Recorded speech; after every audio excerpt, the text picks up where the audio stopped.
शहर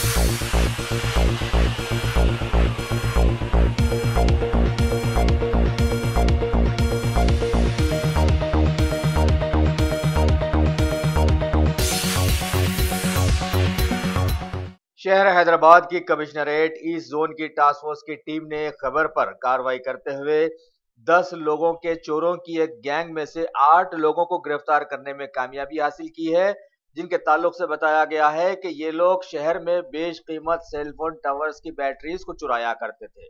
उन्हें गिरफ्तार करके बहुत सारी बैटरीज को बरामद कर मजीद तहकीकात के लिए उन्हें चादरघाट पुलिस के हवाले कर दिया गया है।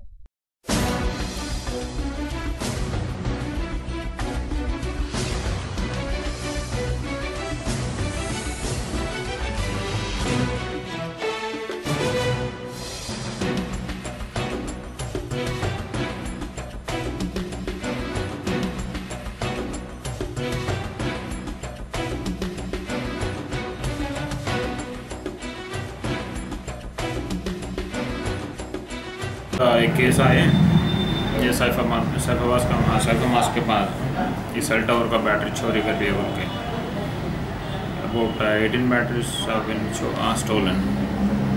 Basing on the complaint of the site manager, we registered a case, and basing on the CC footage that are available, we along with the task force people nabbed the gang, and we have recovered the batteries intact.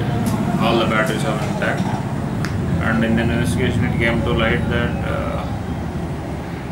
एक gang इससे पहले भी 3-4 case में भी involve हो गए हैं। मादनपेट में गए, संतोष नगर, दूसरी तो मलकपेट जगह पे। तो ये पूरा बैटरीज तो रिकवरी कर लिया हम लोग, and we are sending them to the judicial custody. Property कितना है सब वर्थ उसका? प्रॉपर्टी अराउंड 1 लाख का। अराउंड 1 लाख यहाँ पे जो हुआ सैफाबाद का नहीं जो हुआ। कितने मेंबर्स हैं सब गैंग के? गैंग में 8 आदमी है इसमें जी। कोई एब्सकॉन्डिंग है सर इसमें? और 2 बच्चे होना, और 2 बच्चे एब्सकॉन्डिंग है। ओके।